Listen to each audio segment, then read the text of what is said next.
السلام علیکم ناظرین، پروگرام چائے کی پیالی میں خوش آمدید۔ میں ہوں آپ کی میزبان حرین تبسم اور میرے ساتھ موجود ہیں ڈاکٹر طارق ہاشمی صاحب۔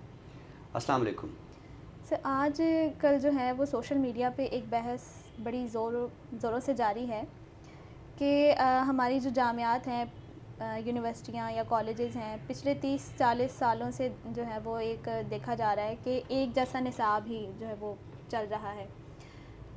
مراد یہ ہے کہ اس نصاب میں جو ہے وہ جو پرانے ہمارے شعراء ہیں یا تاریخ کے جتنے بھی شعراء ہیں انہی کا ذکر ملتا ہے۔ تو سوشل میڈیا پہ بڑا آج کل تذکرہ چل رہا ہے کہ جو ہمارے جو جدید قلمکار ہیں، ناول نگار ہیں، افسانہ نگار ہیں یا شعراء ہیں، ان کو جو ہے وہ متعارف نہیں کروایا جاتا، اور اگر وہ ان سے جو ہے وہ آگاہی ہے بھی تو وہ صرف یونیورسٹیاں یا جو کالجز ہیں ان کی جو انتظامیہ ہیں ان کے جو تعلقات جن سے اچھے ہوتے ہیں وہ مختلف قسم کے سیمینار جو ہیں وہ اپنے اداروں میں کروا لیتے ہیں، تو وہ اس سے تھوڑی بہت آشنائی جو ہے وہ طلباء کو ہو جاتی ہے، لیکن باقاعدہ طور پر جو ہے وہ نصابی لحاظ سے جدید شعراء کو یا جدید لکھنے والوں کو نصاب میں شامل نہیں کیا جاتا۔ اس کی کیا وجہ ہے آپ کے نزدیک؟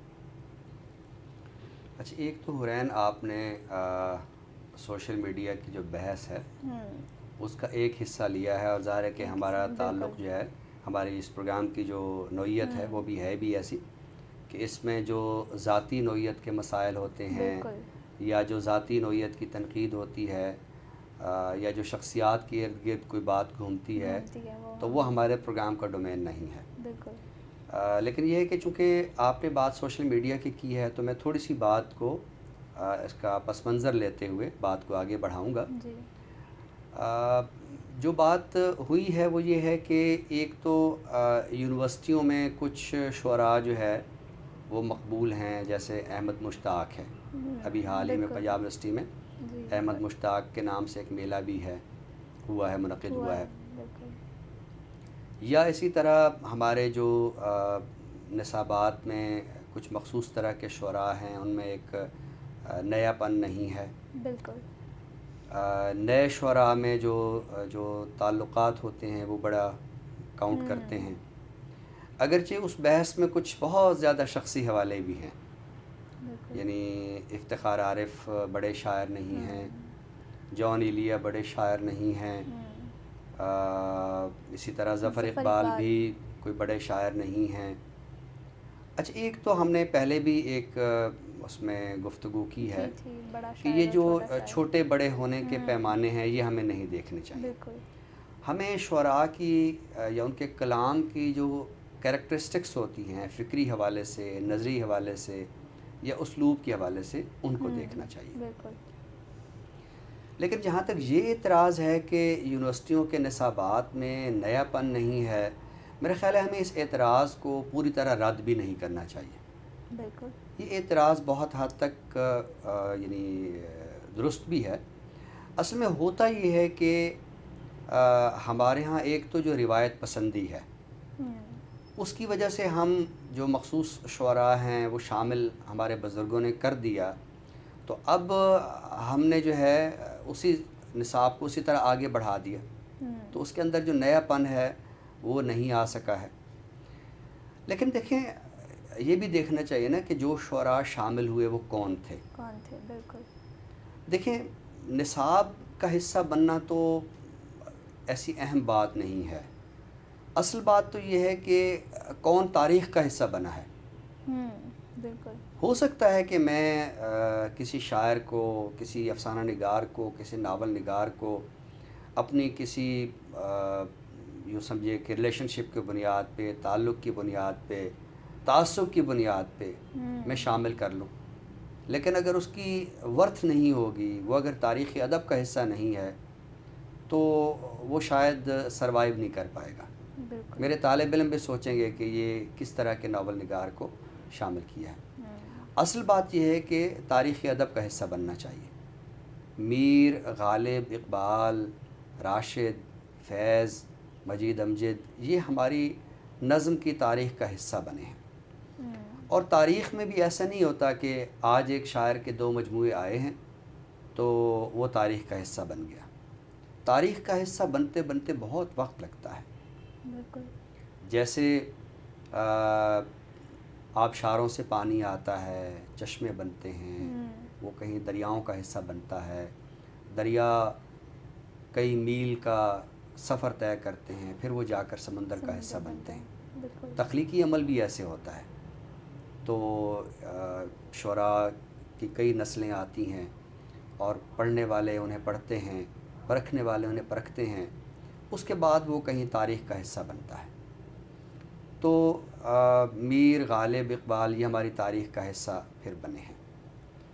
اب جو جدید شعراء ہیں، میرا خیال ہے کہ ایسا نہیں ہے کہ نئے شعراء کلی طور پر نظر انداز ہوئے ہیں۔ نئے شعراء جو ہے اگر اس طرح نصاب کا حصہ نہیں ہے، تو چونکہ میں خود ایک جامعہ کا حصہ ہوں، یونیورسٹی کا حصہ ہوں، تو بہت سارے نئے شعراء پر ہم نے تحقیقی تنقیدی کام کروائے ہیں، اور یہ کام کروانے کا مقصد یہی ہے کہ دیکھا جائے کہ ان کے تخلیقی عمل میں کتنی جان ہے، کیا یہ تاریخی ادب کا حصہ بن سکتے ہیں یا نہیں بن سکتے ہیں۔ اچھا، ایک اور پہلو بھی ہے کہ کیا ایسا ممکن نہیں ہے کہ ہم تاریخی ادب میں کچھ شخصیات کی پرستش کے بجائے جو تاریخ میں ادب کے نظریات رہے ہیں یا اسالیب رہے ہیں یا زبان کے پہلو رہے ہیں، ہم ان کو اہمیت دیں؟ یعنی اصل چیز تو یہ ہے نا کہ جیسے ہم کہتے ہیں کلاسیکی شعراء، تو اس عہد میں غزل کا کیا پیرایا تھا، ہم اپنے طالب علموں کو یہ بتائیں کہ اس عہد میں غزل کا پیرایا یہ تھا۔ چونکہ ہمارے ہاں یہ ہوتا ہے کہ ہم تھوڑا سا معاشرہ ایسا ہے کہ ہم شخصیت پرست معاشرہ ہیں، تو ہم مخصوص طرح کے تخلیق کاروں کو لے لیتے ہیں، پھر ان کی ہر اچھی بری تخلیق کو ہم سمجھتے ہیں کہ یہ بہت اعلیٰ تخلیق ہے۔ یعنی کتنے ایسے شعراء ہیں کہ جو گمنام ہیں، لیکن ان کی تخلیقات جو ہے وہ گمنام نہیں ہیں، وہ نظمیں، وہ غزلیں، وہ شعر، وہ پڑھے اور سنے جاتے ہیں۔ تو میرا خیال ہے کہ ہمارے تخلیق کاروں کو ایک تو عجلت کا مظاہرہ نہیں کرنا چاہیے کہ ہم نصابات کا حصہ کیوں نہیں ہیں۔ آپ اپنے فن کو دیکھیے اور دیکھیے کہ آپ تاریخ کا حصہ بن رہے ہیں یا نہیں بن رہے۔ اگر آپ تاریخ کا حصہ بن رہے ہیں تو کسی بھی شعبے کے انتظامیہ، کسی بھی یونیورسٹی کے انتظامیہ آپ کو نصاب کا حصہ بننے سے نہیں روک سکتی ہے۔ اچھا، پھر ہمیں یہ بھی دیکھنا چاہیے کہ نصاب ہوتا کیا ہے۔ نصاب ہو یا کوئی تحقیقی مقالہ منظر عام پہ آئے تو ایک چیز یہ دیکھی جاتی ہے کہ فلاں کیوں نہیں شامل اور فلاں کیوں شامل ہے۔ نصاب کے حوالے سے بھی یہ اعتراض آتا ہے، اور تحقیقی مقالوں کے حوالے سے بھی۔ بات یہ ہے کہ نصاب ہو یا کوئی مقالہ ہو، یہ بینک سٹیٹمنٹ نہیں ہوتا کہ کوئی چیز رہ گئی ہے تو اس پوری سٹیٹمنٹ میں کوئی خلا ہے، یا آپ 7 بجے بینک بند کر رہے ہیں تو آپ 0 بیلنس کر کے جائیں۔ تو مقالہ ہو یا نصاب ہو، ہمیں تو کسی عہد کے رجحانات کو سمجھنا ہوتا ہے، اور اگر کچھ شعراء کا انتخاب کر کے ہم کسی عہد کے رجحانات کو سمجھ سکتے ہیں تو یہ کافی ہے۔ ہاں، یہ ضرور ہے کہ اب جامعات کو بہرحال اپنے نصابات کا جائزہ لیتے رہنا چاہیے، اور میں پھر عرض کروں گا کہ اب فضا بہت حد تک بدل بھی گئی ہے۔ شاید ہمارے شعراء کو جامعات کے نصابات جو ابھی تازہ تر آئے ہیں ان کو دیکھا نہیں ہے۔ ایسا بالکل نہیں ہے کہ اب اس کے نصابات میں ہمارے صرف کلاسیکی شعراء ہیں، یا وہ جو کہیں ترقی پسند تحریک اور حلقہ ارباب ذوق سے وابستہ شعراء تھے جو 50s میں ان کا طوطی بولتا تھا تو بس وہی شامل ہیں، ایسا نہیں ہے۔ اب ہمارے بہت سارے پرچے ایسے ہیں جو معاصر شعری ادب یا معاصر نثری ادب کے حوالے سے ہیں، اور ہم بالکل ایسے شعراء کے جو ابھی حیات ہیں یا ان کا ابھی ظہور ہو رہا ہے تو ان کو بھی نصابات میں نمائندگی دی گئی ہے۔ لیکن بات یہی ہے نا کہ اگر ان تخلیق کاروں میں جان نہیں ہوگی، تاریخ ان کو رد کرے گی، تو لازمی بات ہے کہ ہماری اگلی نسل یہ بھی دیکھے گی کہ یہ نصاب میں یہ کیوں شامل کر دیے گئے۔ بہت خوب سے، نہایت عمدہ طریقے سے آپ نے جو ہے وہ تمام پہلوؤں کی وضاحت کی ہیں جو بھی آج کل سوشل میڈیا پہ چل رہا ہے۔ ناظرین، پروگرام کے دوسرے حصے کی جانب یعنی کتاب کے تعارف کی جانب بڑھتے ہیں۔ تو سر، آج کون سی کتاب ہم تعارف کے لیے پیش کریں گے؟ آسماں تہ آب، ایک بہت ہی خوبصورت منتخب شعری کلیات ہے۔ اس کے خالق ہیں توصیف تبسم، ڈاکٹر توصیف تبسم، چونکہ ان کا یہ شعری کلیات ہے تو اس پر کوئی ڈاکٹر کا سابقہ نہیں لکھا۔ عہد حاضر کے وہ تخلیق کار کہ جنہوں نے ہمہ جہت انداز میں مسلسل لکھا، اور اللہ تعالیٰ نے ان کو عمر بھی بہت طویل عطا کی۔ اس وقت یہ 94 برس کے ہیں اور مسلسل لکھ رہے ہیں۔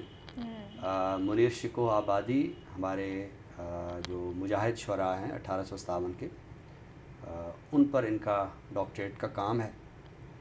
ایک اور ستارہ کے نام سے ان کا شعری کلیات، شعری مجموعہ بھی منظر عام پہ آیا، اور نعت خواں بھی بہت اچھے ہیں۔ تو ان کا جو شعری سرمایہ ہے وہ ایک منتخب کلیات کی صورت میں منظر عام پہ آیا ہے، آسماں تہیاب کے نام سے۔ اس میں ان کی مختلف نظمیں، مختلف غزلیں، قطعات اور دیگر جو ان کا شعری سرمایہ ہے وہ اس ایک کتاب میں جمع ہوا ہے۔ تو میں اس سے ایک غزل اپنے ناظرین کو ہم پیش کرتے ہیں تاکہ انہیں اندازہ ہو کہ یہ کتنے خوبصورت شاعر ہیں۔ قافلہ عمر کا تھا رہ گزری تھے ہم بھی، قافلہ عمر کا تھا رہ گزری تھے ہم بھی، اپنے ہونے میں گرفتار سبھی تھے ہم بھی۔ واہ، بہت خوب۔ قافلہ عمر کا تھا رہ گزری تھے ہم بھی، اپنے ہونے میں گرفتار سبھی تھے ہم بھی، سایہ طاق میں کچھ دیر اسے یاد کریں، سایہ طاق میں کچھ دیر اسے یاد کریں، عہد بے نام کہ جب بے خبری تھے ہم بھی، عہد بے نام کہ جب بے خبری تھے ہم بھی، ذکر ہجراں پہ اگر آنکھ بھر آئی اس کی، ذکر ہجراں پہ اگر آنکھ بھر آئی اس کی، حسرت وصل میں آغوش تہی تھے ہم بھی، حسرت وصل میں آغوش تہی تھے ہم بھی، گھر جو لوٹیں تو کہیں دفن کرائے خود کو، گھر جو لوٹے تو کہیں دفن کرائے خود کو، یوں نہ کرتے تو یہاں در بدری تھے ہم بھی، یوں نہ کرتے تو یہاں در بدری تھے ہم بھی، جو دیا ہٹ گیا منظر سے وہ کب یاد آیا، جو دیا ہٹ گیا منظر سے وہ کب یاد آیا، یاد آیا اسی محفل میں ابھی تھے ہم بھی، یاد آیا اسی محفل میں ابھی تھے ہم بھی، بجھ گئی رات ستاروں کو بجھا کر توصیف، بجھ گئی رات ستاروں کو بجھا کر توصیف، تھے ستارہ ہدف تیرا شبی تھے ہم بھی، قافلہ عمر کا تھا رہ گزری تھے ہم بھی، اپنے ہونے میں گرفتار سبھی تھے ہم بھی۔ آسماں تہیاب کے عنوان سے یہ منتخب کلیات ہے اور اس کے خالق ہیں توصیف تبسم۔ بہت خوبصورت، نہایت عمدہ غزل جو ہے وہ آپ نے عطا کی۔ اس سے ظاہر ہوتا ہے کہ متن کے لحاظ سے بھرپور کتاب ہے۔ ناظرین، پروگرام کے آخری حصے تخلیق کی جانب بڑھتے ہیں۔ سر، آج جو ہے وہ فرخ یار کے حوالے سے بات کریں گے کہ اردو نظم کے بہت اچھے شاعر ہیں، اردو نظم کہتے ہیں، اور نظم کے حوالے سے جو ہے وہ ہمارے ادب کا بڑا اہم حصہ ہیں۔ ان کی جو نظموں کے مجموعے ہیں ان کے میں نام لیتی ہوں۔ نیند جھولتے لوگوں کے لیے لکھی گئی نظمیں، یہ ماہ و سال یہ عمریں، اور مٹی کا مضمون اور کاریز، یہ کچھ ان کے مجموعے ہیں جو بہت خوبصورت ہیں۔ ابھی آپ جو ہے وہ اپنی منتخب کردہ نظم جو ہے وہ عطا کریں۔ ہمارے ہاں تخلیق کار دو طرح کے ہوتے ہیں، ایک وہ ہوتے ہیں جو بڑے پاپولر ہوتے ہیں، ایک وہ ہوتے ہیں جو ایک تو پاپولر اس طرح نہیں ہوتے، پھر انہیں پاپولیرٹی کی کوئی یا مقبولیت کی کوئی حوث بھی نہیں ہوتی۔ تو یہ فرخ یار ہمارے ان تخلیق کاروں میں ہیں، اور یہ جو کاریز ابھی آپ نے نام لیا، یہ اصل میں ان کی ایک طویل نظم ہے، اور طویل نظمیں بھی ہمارے یہاں دو طرح کی ہوتی ہیں، ایک وہ ہے کہ نظم ہے طویل ہے، ایک ہے کہ اتنی طویل ہے کہ وہ ایک پوری کتاب بن گئی ہے۔ تو یہ کاریز سے میں کچھ حصے پڑھنا چاہوں گا۔ یہ نظم جو ہے اس میں باپ کی شخصیت کے حوالے سے فوکس کیا گیا ہے۔ دوسرا یہ کہ انسان نسل در نسل کیا دکھ سہتا ہے، تو اس نظم کے پس منظر میں ایسی ہمیں موضوعات بھی نظر آتے ہیں. تو اس نظم کے کچھ حصے میں نے منتخب کیے ہیں، ظاہر ہے کہ پوری ایک جی یک کتابی نظم ہے. بالکل. تو کچھ حصے. عشق تقویم کا نقطۂ اولی، واہ عشق منسوب بھی اور معروض بھی، واہ. صبح فریاد سے عصر تحویل تک نسبتوں کی روانی یہی عشق ہے. واہ بہت خوب. ہاں یہی عشق ہے جو اترتا رہا نیم خوابیدہ گلیوں مکانوں دکانوں، بہت دور ویرانوں صحراؤں پر، ایک نادید کی اوٹ میں ان گنت داستانوں، جہانوں کے اندر نمودار دریاؤں پر.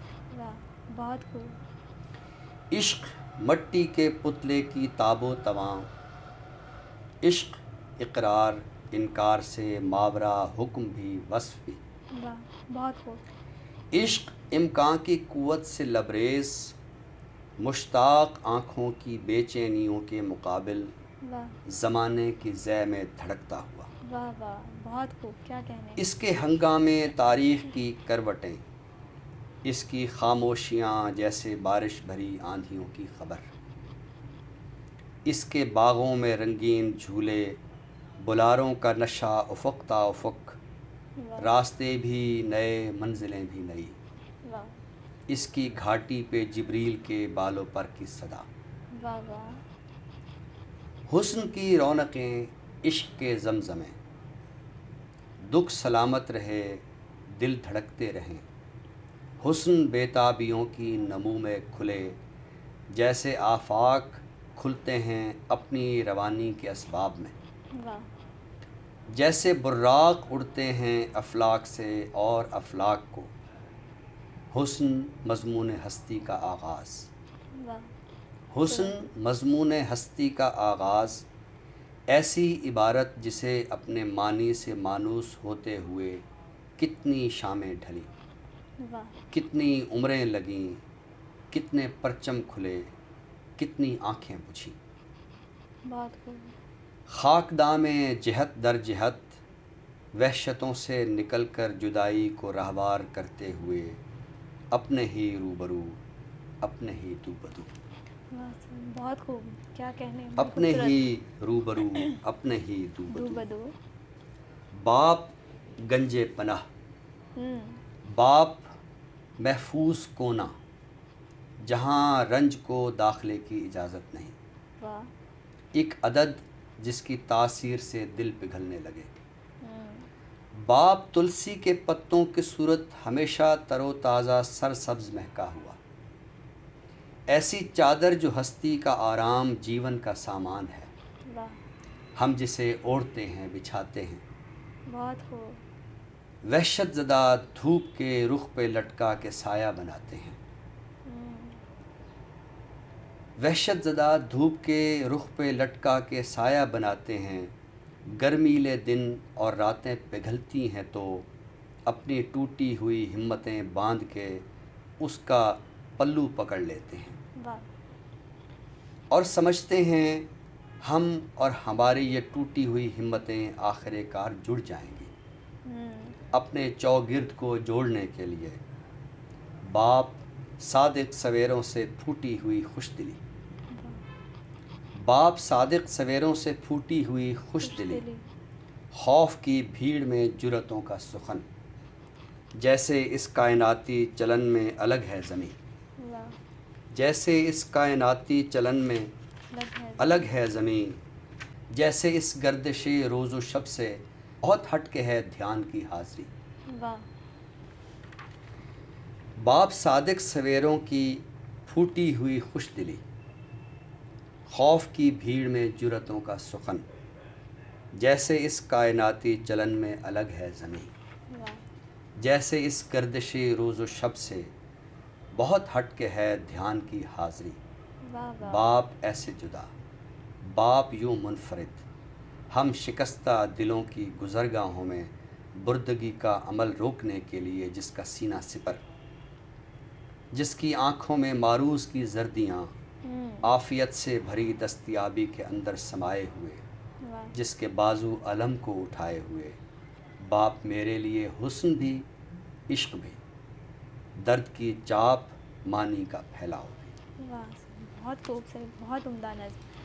اسی کے ساتھ ہی ناظرین، اسی خوبصورت نظم کے ساتھ ہمارے پروگرام کا اختتام ہوتا ہے۔ نئے موضوعات کے ساتھ انشاءاللہ آپ کی خدمت میں دوبارہ حاضر ہوں گے۔